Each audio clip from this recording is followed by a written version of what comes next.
O beijo de amizade. Muito se tem falado disso no mundo todo. Em poesias, o beijo de amizade foi embelezado e erguido bem alto nos mundos de pensamentos. Tudo isso, porém, é apenas uma configuração de fantasia, que se distancia muito do solo da naturalidade. É um mantozinho bonito que o próprio ser humano terreno, como em tantas coisas, confeccionou para nele admirar a si ou a outrem. Entretanto, a admiração é absolutamente inadequado, pois na realidade é hipocrisia, nada mais. Uma tentativa vergonhosa de alterar as leis da criação, desviá-las, privá-las de sua maravilhosa e simples naturalidade de modo deformador. Certamente diversa é muitas vezes a intenção de um beijo. Isso, porém, não modifica em nada o fato de cada beijo ser sempre um beijo. Portanto, um contato de teor corporal que, naturalmente, provoca um sentimento que jamais poderá ser diferente do que apenas corporal. Quem conhece a minha mensagem já sabe disso. O ser humano não deve encobrir-se sempre de covardia, querer negar o que realmente faz, mas deve sempre estar consciente disso de modo bem claro. Um hipócrita é ainda pior do que um malfeitor.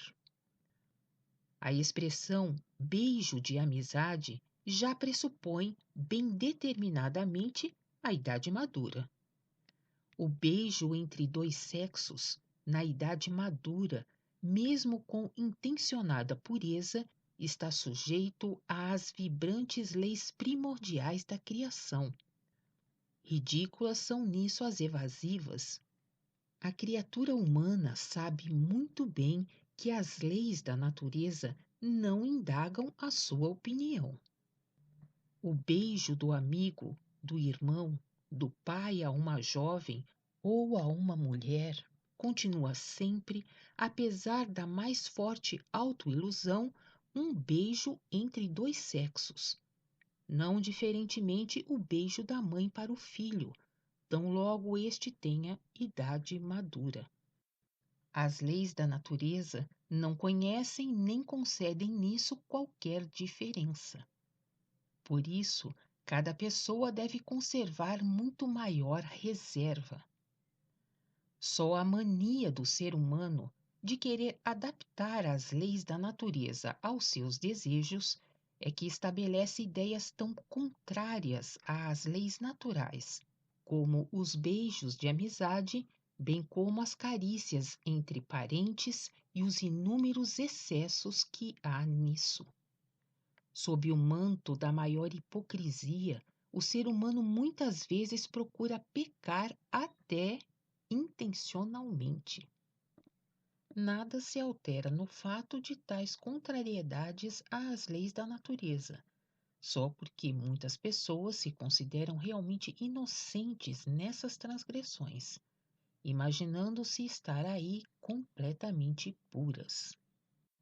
É e continua sendo uma desfiguração das mais puras leis da natureza, quando estas devam ser despidas de sua bela simplicidade por interpretações errôneas.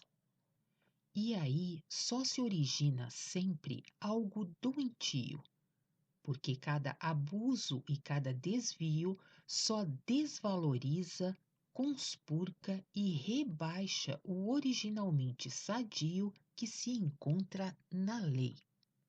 Fora, portanto, com essa hipocrisia. Honrai finalmente as leis da natureza em sua grandiosidade simples, e por isso mesmo sublime, conforme elas realmente são. Sintonizai-vos nelas e vivei de acordo com as mesmas. Orientai também vosso pensar dessa forma, vosso atuar, vossos costumes, dentro e fora de vossas famílias. Tornai-vos, portanto, naturais no mais puro sentido. Então sereis também felizes. A vida doentia fugirá então de vós. Estabelecer-se-á recíproca sinceridade entre vós e muitas inúteis lutas de alma vos serão poupadas, uma vez que só resultam de errôneas ilusões para frequentemente vos atormentar e molestar durante toda a vida terrena. O doentio dessas brincadeiras nocivas, dessas carícias falsas, que apresentam, sem exceção, bases puramente de matéria grosseira, vedes vós próprios de modo mais nítido em crianças imaturas e ingênuas de tenra idade. Crianças que são excessivamente cobertas de carícias pelos parentes, digamos simplesmente importunadas, têm sempre aspecto doentio. Outrosim, quase toda criança manifesta intuitivamente uma aversão contra tais carinhos importunos. Jamais vontade, porque a criança é, na realidade, naturalmente ingênua. De início, precisa sempre ser ensinada para suportar e corresponder aos carinhos. O ensinamento para tal, no entanto, é apenas desejo de adultos que, devido à maturidade de seu corpo de matéria grosseira, sentem de modo instintivo a necessidade para tal. A criança, não. Tudo isso fala bastante claro da perigosa violação a que uma criança é criminosamente submetida.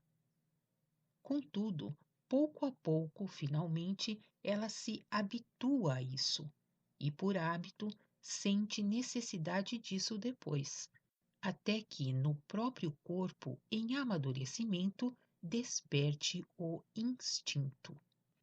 É vergonhoso que a humanidade procure acobertar repetidamente suas cobiças e próprias fraquezas com hipocrisias, ou comete aí atos impensados.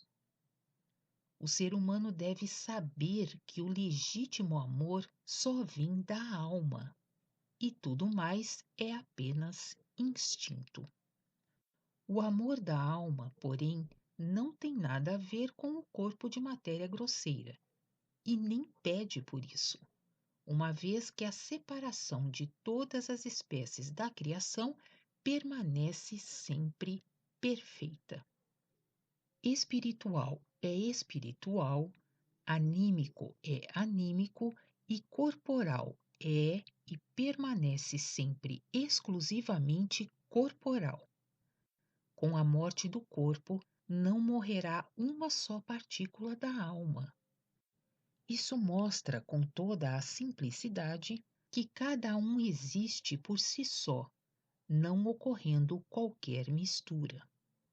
Um beijo cheio de alma, por exemplo, existe apenas na imaginação, porque qualquer beijo é e permanece exclusivamente um ato de matéria grosseira. O que a pessoa animicamente sente aí, de modo intuitivo, é coisa inteiramente à parte. O amor da alma caminha ao lado do instinto corporal, e não com ele nem dentro dele. Qualquer outra apresentação é uma grosseira autoilusão, por não corresponder às leis da natureza.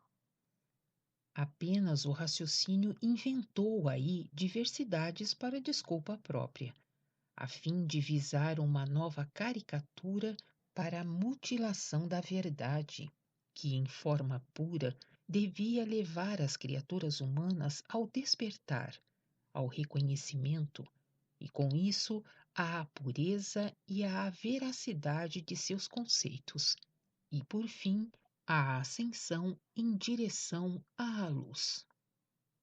Ó ser humano, tem finalmente coragem de ser verdadeiro em tudo quanto fazes, também no beijo.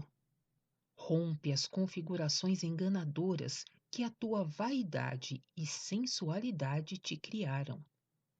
Desperta.